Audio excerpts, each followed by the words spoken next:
Hey guys, what up? It's your girl Jules, and today I wanted to talk to you about 10 things you should know before applying to the dental hygiene program.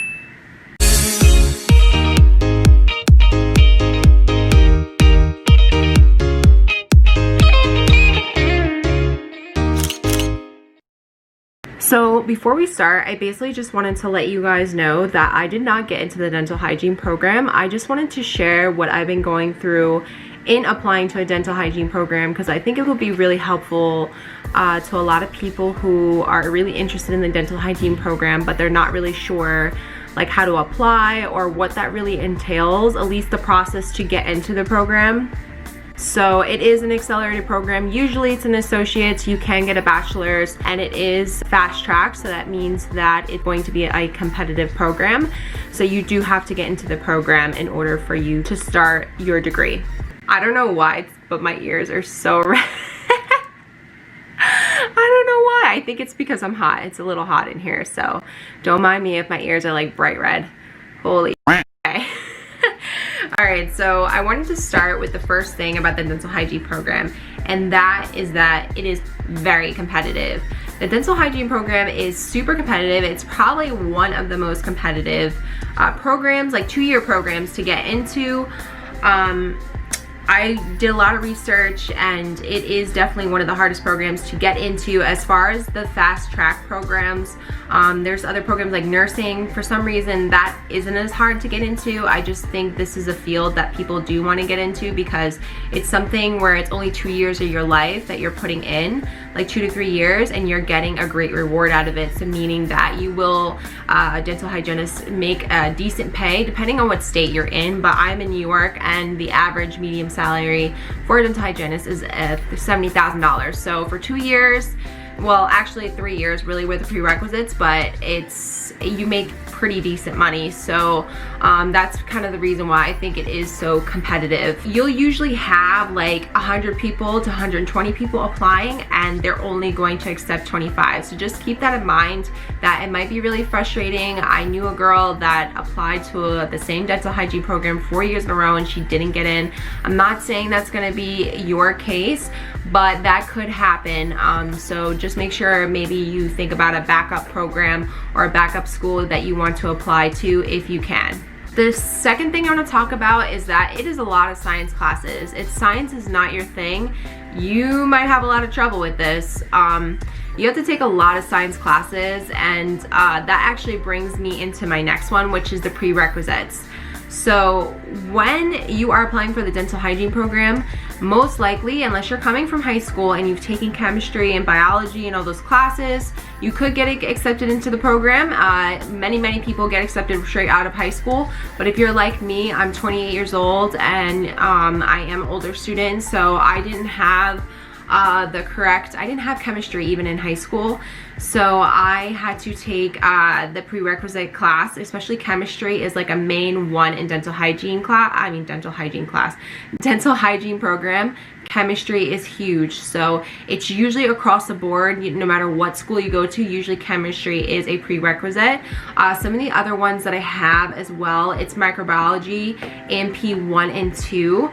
Some schools really want you to have a lot of prerequisites. So I have English on there. They'll have math, the algebra. So it depends on what school you're going to, but definitely the most popular that I looked at is that you had to at least complete 1 or 2 semesters, or at least 1 semester of classes. So that will include microbiology, AMP 1 and 2, chemistry, could be inorganic or organic, and also math and algebra, and psychology or sociology. Don't forget about those two as well. So those are just some of the main prerequisites that usually they require you to take. Another big one is that it starts in fall. So it's not like there's tons of programs out there that it starts in fall and spring. No, like if you don't get in that fall, you're gonna have to wait a whole nother year to get in. Now there are some schools that do spring programs. I'm looking at those schools right now because I didn't make it in time for the fall, so I'm trying to get into spring wherever I can go, whatever state I can go. I'm trying to get into a dental hygiene program. I want to get in so bad. So I am applying to literally all the states on the East Coast. It's crazy, I'm crazy, but when you want something, you want something, and you'll do anything to do it. So just keep that in mind, that most dental hygiene programs, especially in New York State, they all usually start in the fall, okay? Another one thing is you need really good grades. It's a competitive program, so you need to get the best grades as possible. People's averages are very high, their GPAs are very high, and that matters. So how it works when you get into the program, they do points, and they do the points by your grades. So they do it by your GPA. So some schools might do your overall GPA. Other schools will just do GPA in the classes that they want you to take. So if they want you to take A&P and 2 and microbiology and chemistry, they're only gonna count those classes and average that GPA for points. So they do everything by point system usually. Sometimes there's an interview, sometimes they're not. With coronavirus, I really don't think they're gonna be doing interviews like that unless they're on through Skype. But yeah, it is a competitive program, so they do everything by a point system. So you wanna make sure you have the highest grades as possible. I would definitely say over 3.5 at least. You know, if you're a high school student and they accept high school students, then yeah, you wanna have as many A's as possible from high school.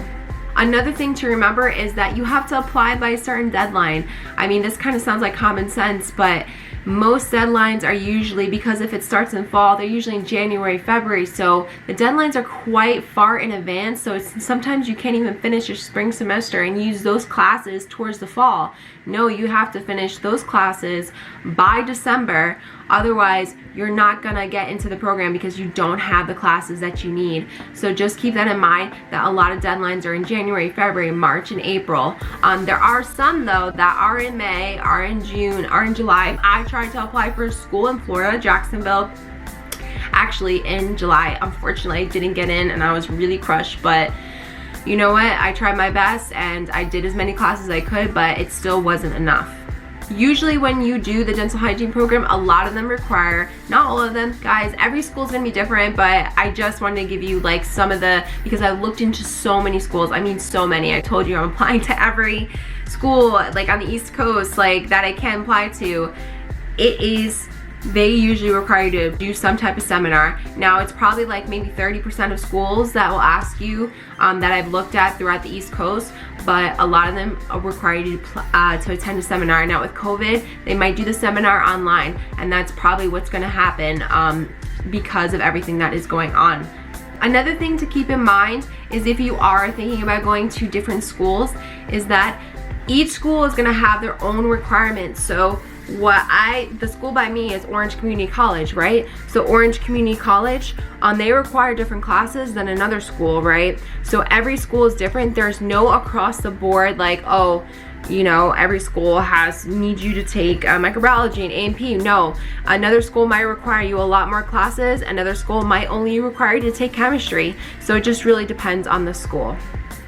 It's also important to keep in mind that a lot of schools do ask you for shadowing hours. So that means you have to shadow a dental hygienist. I actually really like this because this is how I found out if I really was going to like this job or not.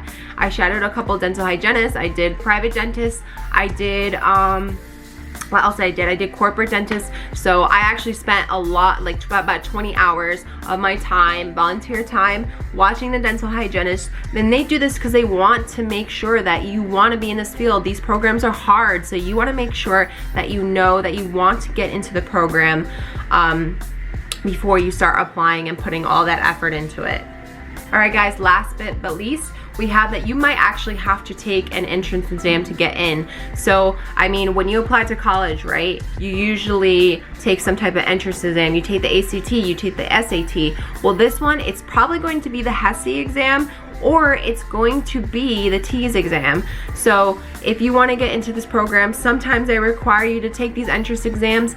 If you do, make sure you score high. Sometimes with these tests, you can only take them once per year, like the school makes this rule. So it really depends on your school, but just make sure that you prepare for the test. Honestly, I took the test and I could do a detailed review into it, but I took the HESI 2 exam. I actually didn't get to study because I found this school at the last minute. They told me I needed to take the HESI exam. I literally studied for 3 days and I got 89. Okay, so it's not that bad if you have like a good background of, like, I had already taken chemistry, algebra, all these classes I already had that I took like last semester, so I kind of had it fresh in my brain, even though I had 3 days to study, but I had studied it all semester long, so it wasn't so bad for me. But if you're not a good test taker and if you haven't done these things like in a very long time, like I said, because I am an older student, I haven't been in school, you know, like until last winter is when I've been in school for the last like 10 years. So just make sure that you are prepared to do that and that you try to get, I would definitely watch a lot of YouTube videos on how to pass those exams, because some of the, I know like the HESI 2 exam, if you study a certain study guide, you are going to pass that exam. You're going to do well, because sometimes some of the questions are literally like quote for quote like on the test.